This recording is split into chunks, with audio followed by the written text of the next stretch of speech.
首先准备几个皮蛋，发现皮蛋好贵啊，1块5一个。皮蛋洗干净，放到煮锅里面，加入清水烧开，水开煮8分钟左右。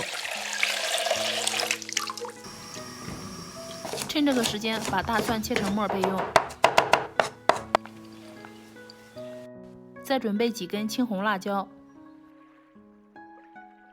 也是剁成末备用。皮蛋煮好后，关火控水捞出，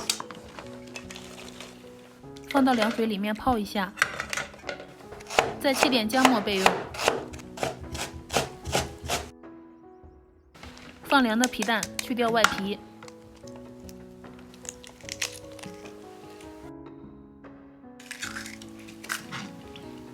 再把每一个皮蛋平分成4瓣。切好之后，摆入到盘内，碗内加入2勺生抽、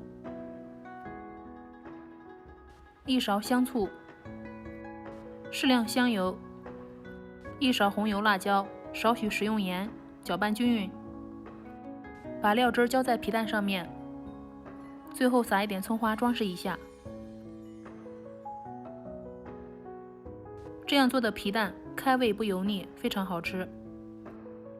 吃的时候裹一点酱末，非常美味。如果能吃辣的，就多放一点。这样做非常好吃，比大鱼大肉都要鲜光盘。喜欢就先收藏起来吧。